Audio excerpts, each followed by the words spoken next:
नमस्कार दोस्तों, current GK by स्याग channel में आप सबका स्वागत है। हम कर रहे थे मार्च माह की अंतर्राष्ट्रीय क्रोनोलॉजी और इस वीडियो में हम करेंगे अद्यतन सामान्य ज्ञान।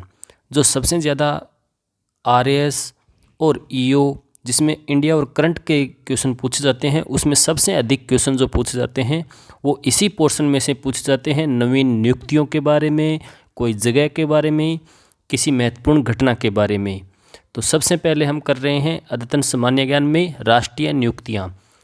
सबसे समीक्षा रवि प्रधानमंत्री की आर्थिक सलाहकार परिषद की सदस्य नियुक्त की गई है, जो अर्थशास्त्र की प्रोफेसर है और शोध करता है। इन्हें प्रधानमंत्री की आर्थिक सलाहकार परिषद यानी economic advisory council of prime minister के सदस्य के रूप में नियुक्त किया गया है। EACPM जो है वो एक गैर संवैधानिक गैर संविधिक स्वतंत्र निकाय है जो प्रधानमंत्री को आर्थिक सलाह या मुद्दों पर सलाह देने के लिए कार्य करता है। इसके जो अध्यक्ष हैं वो है डॉक्टर विवेक देवराय और इसके सदस्य है संजीव सान्याल। फिर बात करते हैं नीति आयोग के नए CEO के बारे में, जो हैं BVR सुब्रमण्यम। BVR सुब्रमण्यम को नीति आयोग का नया CEO नियुक्त किया गया है। इन्होंने परमेश्वर अय्यर का स्थान लिया है। परमेश्वर अय्यर को अब वर्ल्ड बैंक में एग्जीक्यूटिव डायरेक्टर के पद पर नियुक्त किया गया है। नीति आयोग का जो CEO होता है वो 2 वर्ष तक कार्य करता है। और नीति आयोग के बारे में अन्य बातें जान लेते हैं। नीति आयोग 1 जनवरी 2015 को गठित एक संस्थान है जिसे योजना आयोग की जगह पर बनाया गया था। ये एक सार्वजनिक नीति थिंक टैंक है सरकार का। इसका अध्यक्ष स्वयं प्रधानमंत्री होता है। उपाध्यक्ष इसके हैं सुमन बेरी और इसके प्रथम उपाध्यक्ष जो थे वो थे अरविंद पनगड़िया और प्रथम CEO जो थे वो थे सिंधु श्री खुल्लर। ठीक है, सिंधु श्री खुल्लर। नेक्स्ट है उच्चतम न्यायालय में 7 न्यायाधीशों ने ली शपथ। इन 7 न्यायाधीशों के बाद शपथ लेने के बाद उच्चतम न्यायालय के न्यायाधीशों की संख्या हो गई है मुख्य न्यायाधीश सहित 34, जो कि स्वीकृत संख्या के बराबर है। अभी जो शपथ ली थी 6 फरवरी 2023 को, तब थी न्यायमूर्ति पंकज मित्तल जो पहले राजस्थान उच्च न्यायालय के मुख्य न्यायाधीश थे, न्यायमूर्ति संजय करोल जो पटना हाई कोर्ट के मुख्य न्यायाधीश थे, न्यायमूर्ति PV संजय कुमार जो मणिपुर हाई कोर्ट के मुख्य न्यायाधीश थे, न्यायमूर्ति एहसानुद्दीन अमनुल्लाह जो पटना हाई कोर्ट के थे, न्यायमूर्ति मनोज मिश्रा जो इलाहाबाद हाई कोर्ट के थे। और 13 फरवरी को शपथ लिए न्यायमूर्ति राजेश बिंदल ने, इलाहाबाद हाई कोर्ट के मुख्य न्यायाधीश ने, न्यायमूर्ति अरविंद कुमार गुजरात हाई कोर्ट के मुख्य न्यायाधीश ने। तो अब जो नियुक्ति है, इस नियुक्तियों के बाद अब संख्या 7 के बाद 34 संख्या हो गई है। फिर है 13 राज्यों में राज्यपाल और 1 केंद्र शासित प्रदेश में LG की नियुक्ति राष्ट्रपति द्रौपदी मुर्मू द्वारा की गई है। इनको हम देख लेते हैं एक बार। अरुणाचल प्रदेश में नियुक्त किया गया है लेफ्टिनेंट जनरल केवल्य त्रिविक्रम परनाइक को और सिक्किम में लक्ष्मण प्रसाद आचार्य को, झारखंड में CP राधाकृष्णन, हिमाचल में शिव प्रताप शुक्ला, आंध्र प्रदेश में S अब्दुल नज़ीर, असम में गुलाब चंद कटारिया जो राजस्थान से बिलोंग करते हैं, छत्तीसगढ़ में न्यायमूर्ति विश्वाभूषण हरिचंदन, मणिपुर में अनसुईया उइके, नागालैंड में ला गणेशन, मेघालय में फागू चौहान, बिहार में राजेंद्र विश्वनाथ अर्लेकर, महाराष्ट्र में रमेश बैस, लद्दाख में ब्रिगेडियर डॉक्टर BD मिश्रा। और राज्यपाल की नियुक्ति आपको पता ही है, अनुच्छेद 155 के तहत राष्ट्रपति द्वारा होती है और 156 के तहत राज्यपाल की पदावधि जो है वो 5 वर्ष या राष्ट्रपति के प्रसाद पर्यंत रहती है। अनुच्छेद 157 के तहत राज्यपाल नियुक्त होने के लिए जो अर्हताएँ हैं उसमें है कि भारत का नागरिक होना चाहिए और 35 वर्ष की आयु पूरी कर चुका हो। और अनुच्छेद 158 के तहत राज्यपाल पद के लिए कुछ शर्तों का प्रावधान रखा गया है। अब हम बात करते हैं 62वें सत्र संयुक्त राष्ट्र संघ के सामाजिक विकास आयोग के 62वें सेशन की अध्यक्ष होगी रुचिरा कंबोज, जो UN में भारत की स्थायी राजदूत है, स्थायी प्रतिनिधि है। और उन्हें चुना गया है सामाजिक विकास आयोग के 62वें सत्र की अध्यक्ष। फिर बात करते हैं डॉक्टर मेघना पंडित की, जो ऑक्सफोर्ड यूनिवर्सिटी अस्पताल NHS ट्रस्ट की CEO नियुक्त की गई है। ऑक्सफोर्ड यूनिवर्सिटी हॉस्पिटल का फाउंडेशन ट्रस्ट जो है वो ब्रिटेन का सबसे बड़ा फाउंडेशन ट्रस्ट का एक नेतृत्व करता है और उसकी CEO पहली बार किसी महिला को चुना गया है जो भारतीय मूल की है, प्रोफेसर मेघना पंडित।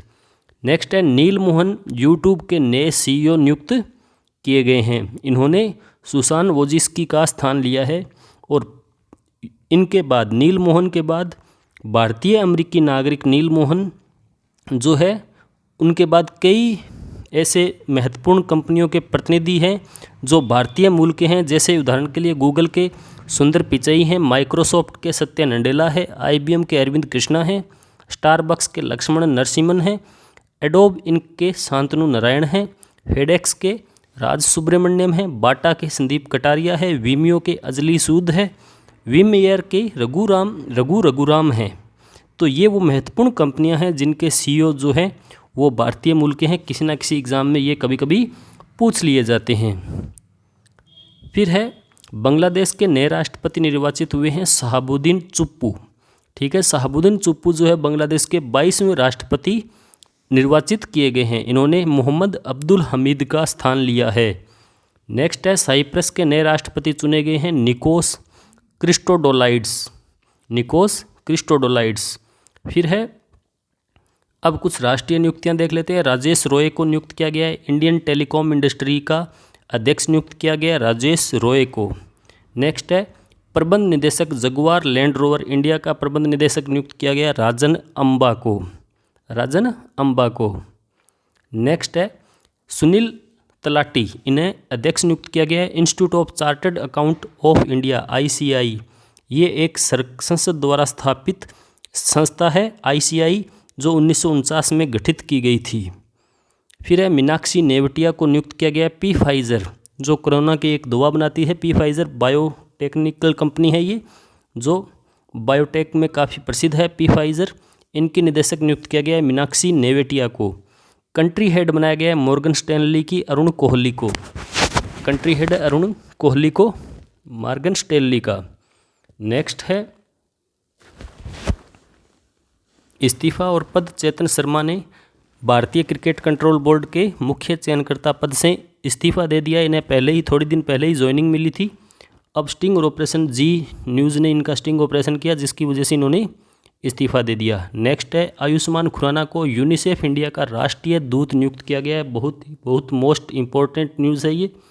आयुष्मान खुराना को यूनिसेफ इंडिया का राष्ट्रीय दूत नियुक्त किया गया है। नेक्स्ट है LC विक्टोरिया गौरी, इन्हें मद्रास हाई कोर्ट के वकील जो थे LC विक्टोरिया, इन्हें मद्रास हाई कोर्ट में ही अतिरिक्त न्यायाधीश के रूप में नियुक्ति दी गई है। इनकी नियुक्ति को लेकर काफ़ी विवाद भी हुआ था, क्योंकि इनका जुड़ाव जो है वो BJP की पार्टी से बताया जाता है। फिर है निक्की हेली भारतीय मूल की अमेरिकी नेता है और इन्होंने अमेरिकी राष्ट्रपति पद पर दावेदारी दर्ज की है। निक्की हेली ने ट्रंप को चुनौती दी है। ट्रंप को चुनौती देने वाली पहली रिपब्लिकन सांसद है निक्की हेली।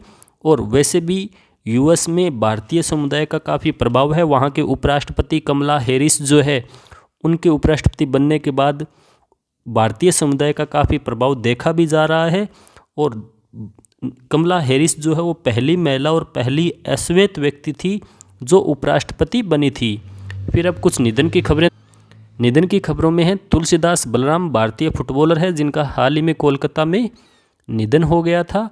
फिर है वाणी जयराम, ये पार्श्व गायिका हैं जो पद्म भूषण से सम्मानित है। पार्श्व गायिका, इन्हें पद्म भूषण हाल ही में 2023 में ही मिला था, तीसरा सर्वोच्च नागरिक सम्मान पद्म भूषण, जिनका निधन हो गया है वाणी जयराम का। फिर है के फिल्म निर्माता व अभिनेता के विश्वनाथ का हैदराबाद में निधन हो गया था। कला तपस्वी के नाम से लोकप्रिय है। तेलुगु और हिंदी भाषाओं में इन्होंने फिल्मों का निर्माण किया है। इन्हें दादा साहब फाल्के पुरस्कार से भी सम्मानित किया गया था। फिर है कमला कस्तूरी, ये पर्यावरणविद था जिनका हाल ही में निधन हो गया था, जो कावेरी नदी की रंगाइश कार्य करने वाली मिलों को बचाने के अभियान में जुटी हुई थी कमला कस्तूरी। फिर है ओम प्रकाश कोहली, ये गुजरात के पूर्व राज्यपाल थे, शिक्षाविद थे, जिनका निधन हो गया है। नंदामूरी तारक रतन, ये तेलुगु अभिनेता और राजनेता थे। फिर है बालिपा नारायण भागवत, यक्ष गायक और पटकथा लेखक थे। शहनवाज प्रधान जो अभिनेता थे, इनका भी निधन हो गया है। ललिता लाजमी प्रसिद्ध चित्रकार थी और गुरुदत्त की बहन थी। तारे ज़मीन पर इन्होंने एक कला शिक्षक के रूप में भूमिका भी निभाई थी। जावेद खान अमरोही, ये भी फिल्म अभिनेता है। नेक्स्ट है BKS वर्मा, भारतीय चित्रकार थे। शांति भूषण पूर्व कानून मंत्री और प्रसिद्ध वकील थे शांति भूषण, जिनका भी निधन हो गया है। फिर है जम्मू कश्मीर में लिथियम की खोज, मोस्ट इम्पोर्टेंट करंट अफेयर रहने वाला है ये। जम्मू कश्मीर में लिथियम की खोज, जम्मू कश्मीर के सलाल हिमाना क्षेत्र में, रियासी ज़िले में पड़ता है सलाल हिमाना क्षेत्र, जहां 5.9 मिलियन टन से अधिक के लिथियम की खोज, भंडार की खोज की गई है। आपको ये पता होगा लिथियम जो है रेयर एलिमेंट है। ये मोबाइल, लैपटॉप, इलेक्ट्रिक व्हीकल आदि में जो रिचार्जेबल बैटरियाँ जो होती है उनके बनाने में काम आता है लिथियम। नरम और चांदी जैसी सफ़ेद धातु है जिसे वाइट गोल्ड भी कहा जाता है। सबसे अधिक लिथियम मिलता है चिली में। फिर नेक्स्ट है ऑस्ट्रेलिया, अर्जेंटीना और चीन, और उपयोग करने में सबसे अधिक है चीन, और उस चीन के बाद सबसे अधिक आयात करता है भारत, जो पूरे आयात का 80% है। मैग्नीशियम लिथियम मिश्र धातु से कवच भी बनाए जाते हैं। जो कवच होते हैं, आर्मर होते हैं, उनका निर्माण भी लिथियम से किया जाता है।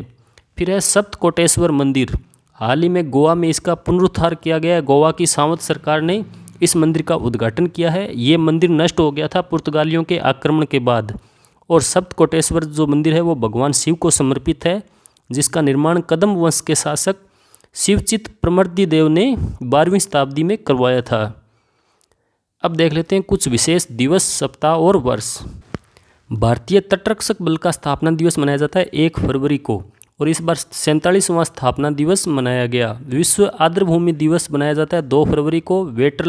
वेटलैंड रेस्टोरेशन इस बार की थीम थी।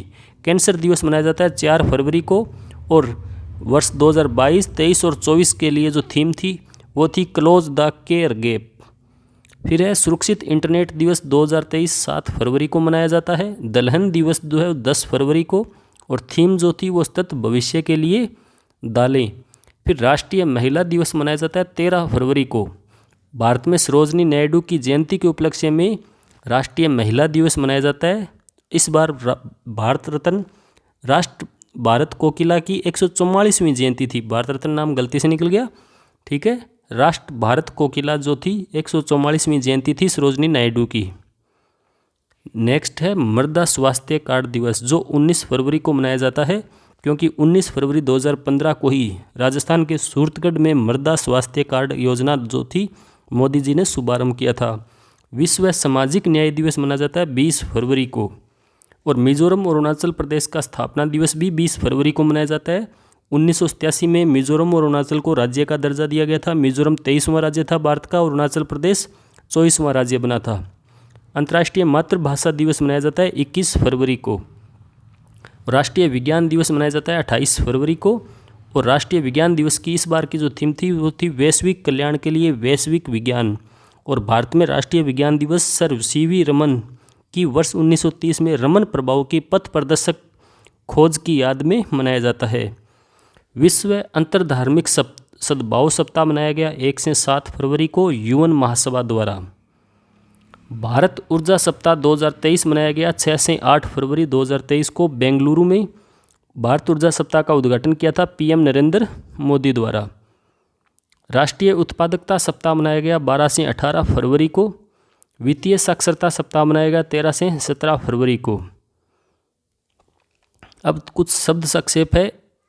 मीरा जो शब्द है उसका पूरा नाम है millet international initiative for research and awareness. और ये जो मीरा है, ये मीरा पहल जो है भारत में G20 के सदस्यता शुल्क के रूप में की गई है। सीड मनी का सहयोग जो देगा वो भारत देगा। मीरा लॉन्च करने की योजना संयुक्त राष्ट्र जो 2023 है अंतर्राष्ट्रीय बाजरा वर्ष, उसी की घोषणा के अनुरूप मीरा पहल भारत द्वारा की गई है। फिर है खनन प्रहरी ऐप, भारत सरकार केंद्र सरकार द्वारा लॉन्च है खनन प्रहरी ऐप, और इस ऐप के माध्यम से अवैध खनन गतिविधियों पर प्रतिबंध लगाया जाएगा। फिर है कुछ बुक्स। विक्ट्री सिटी बुक लिखी है सलमान रश्दी ने। ऑपरेशन गंगा पुस्तक है तरुण पिथोड़े की द्वारा। Diary of the public servant Tarun Pithode. फिर है the poverty of political economy, how economy update the poor, Meghnad Desai की बुक है। India's knowledge supremacy the new dawn, doctor Ashwini Fernandes की पुस्तक है। अब कुछ देख लेते हैं सम्मेलन, बैठक और कॉन्फ्रेंस। 18वीं विश्व सुरक्षा कांग्रेस जो आयोजित की गई थी वो जयपुर में आयोजित की गई। रेलवे सुरक्षा रणनीति बनाना इसका विषय था। 21 से 23 फरवरी 2023 को आयोजित की गई और इसका आयोजन करता था आरपीएफ और international union for of railway. Bharat में तीसरी बार इस कॉन्फ्रेंस का, विश्व सुरक्षा कॉन्फ्रेंस का आयोजन किया गया। फिर उत्तर प्रदेश में वैश्विक निवेशक शिखर सम्मेलन बनाया गया। जिस प्रकार हम इन्वेस्ट राजस्थान बनाते हैं उसी प्रकार का निवेशक शिखर सम्मेलन यूपी में मनाया गया, जिसका उद्घाटन किया था पीएम नरेंद्र मोदी ने 10 से 12 फरवरी को। विश्व हिंदी सम्मेलन काफ़ी चर्चा में रहा था 2023 में और ये संस्करण था 12वां, फिजी में मनाया गया था। इसका मेज़बान देश जो इस बार था वो था फिजी और सम्मेलन की थीम थी हिंदी पारंपरिक ज्ञान से कृत्रिम मेधा तक और इसका उद्घाटन किया था विदेश मंत्री एस जयशंकर ने नाड़ी में 15 फरवरी को। फिर है दूसरी भारतीय चावल कांग्रेस 11 फरवरी 2023 को ये आयोजन किया गया। द्रौपदी मुर्मू जी ने उद्घाटन किया था कटक में। आयोजन स्थल जो था वो था कटक और यहाँ पर भारत ने एक उच्च प्रोटीन चावल का धान जो है वो विकसित किया जिसका नाम है CR धान 310 और इसके अलावा एक और अन्य उच्च जिंक चावल की किस्म भी लॉन्च की गई जिसका नाम था CR धान 315। नेक्स्ट है विश्व सरकार शिखर सम्मेलन आयोजित किया गया दुबई में, यूएई में। नेक्स्ट है 30वीं राष्ट्रीय बाल विज्ञान कांग्रेस जो आयोजित की गई Gujarat council of science city Ahmedabad में। फिर है ऑपरेशन दोस्त, न्यूज़ में काफ़ी में चर्चा रहा था। तुर्की और सीरिया में जब भूकंप आया था तो एनडीआरएफ का बचाव दल ऑपरेशन दोस्त के नाम से भेजा गया था। फिर है आर्द्र भूमि बचाओ अभियान का शुभारंभ किया गया। जलवायु व परिवर्तन मंत्री भूपेंद्र यादव ने गोवा के मुख्यमंत्री की उपस्थिति में आर्द्र भूमि बचाओ अभियान का शुभारंभ 4 फरवरी 2023 को किया। फिर है मिशन कर्मयोगी की निगरानी के लिए कैबिनेट सचिव के नेतृत्व में एक समिति का गठन किया गया है। मिशन कर्मयोगी केंद्र सरकार द्वारा संचालित कार्यक्रम है जो राजीव गौबा के नेतृत्व में 7 सदस्यों की सचिवों की कमेटी बनाई गई है जो उस कार्यक्रम की निगरानी रखेगी। मिशन कर्मयोगी का उद्देश्य है देश की प्राथमिकताओं की साझा समझ के साथ भारतीय लोकाचार में निहित एक सक्षम लोक सेवा बनाना, प्रभावी व कुशल सार्वजनिक सेवा के मध्य सामंजस्य बनाना। नेक्स्ट है गेहूं की फसल पर तापमान वृद्धि के प्रभाव की निगरानी के लिए एक समिति का गठन किया गया है। फिर है डिजिटल प्रतिस्पर्धा कानून पर भी एक समिति का गठन किया गया है मनोज गोविल की अध्यक्षता में। कॉरपोरेट मामलों के सचिव हैं मनोज गोविल, उनकी अध्यक्षता में डिजिटल प्रतिस्पर्धा कानून पर समिति का गठन किया गया है। फिर है युद्धाभ्यास, भारत उज्बेकिस्तान के मध्य द्विवार्षिक अभ्यास हुआ 10/2023 उत्तराखंड के पिथौरागढ़ में। ठीक है, उत्तराखंड के पिथौरागढ़ में 10/2023 अभियान भारत उज्बेकिस्तान के मध्य द्विवार्षिक। फिर है भारत जापान का संयुक्त सैन्य अभ्यास एक्सरसाइज धर्म गार्जियन, ये जापान में आयोजित किया गया। चौथा संस्करण था जापान के शिंगा प्रांत के कैंप इमाजू में आयोजित किया गया और पिछला अभ्यास जो हुआ था बेलगांव कर्नाटक में हुआ था। फिर है भारत अमेरिका के मध्य तर्कस नाम का अभ्यास हुआ जो भारत की NSG सर्विस है और उसी प्रकार US स्पेशल ऑपरेशन फोर्स है, उन दोनों का ये साझा युद्धाभ्यास था, सैन्य अभ्यास था तर्कस। फिर है अभ्यास त्रिशक्ति प्रहार, ये भारतीय सेना रक्षा बलों का अभ्यास था, अभ्यास त्रिशक्ति प्रहार। फिर है कवच 2023, कवच 2023 एक साइबर सुरक्षा हैकाथॉन था जो 16 फरवरी 2023 को आयोजित किया गया। केंद्रीय शिक्षा मंत्रालय की इनोवेशन सेल, AICT और गृह मंत्रालय के पुलिस अनुसंधान विकास ब्यूरो और भारतीय साइबर अपराध समन्वय केंद्र की पहल के रूप में कवच 2023 साइबर सुरक्षा हैकाथॉन। गेहूं की नई किस्म HD 3385।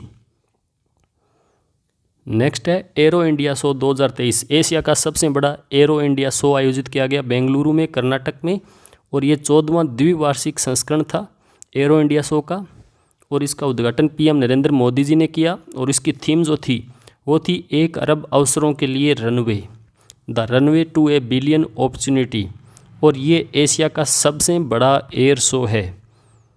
फिर है सागर परिक्रमा तीसरा चरण का शुभारंभ किया गया है सूरत के हजीरा बंदरगाह से। ठीक है, सूरत के हजीरा बंदरगाह से गुजरात में पड़ता है। डेयरी मंत्री पुरुषोत्तम रूपाला ने इसका उद्घाटन किया है। फिर नागपुर में बनाया जाएगा दुनिया का सबसे बड़ा पार्क जो अनोखा दिव्यांग पार्क होगा जिसका नाम है अनुभूति समावेशी पार्क। और महाराष्ट्र में नितिन गडकरी ने नागपुर में इसकी आधारशिला रखी है इस पार्क की। तो ये था अद्यतन सामान्य ज्ञान करंट अफेयर मार्च क्रोनोलॉजी का। और आपसे रिक्वेस्ट है कि आप इस चैनल को सब्सक्राइब ज़रूर करें, क्योंकि 97% व्यक्ति इसको सब्सक्राइब नहीं करते और हमारी मेहनत हमें व्यर्थ लगने लगती है। तो आप प्लीज़ सब्सक्राइब अवश्य करें। जय हिंद, जय भारत।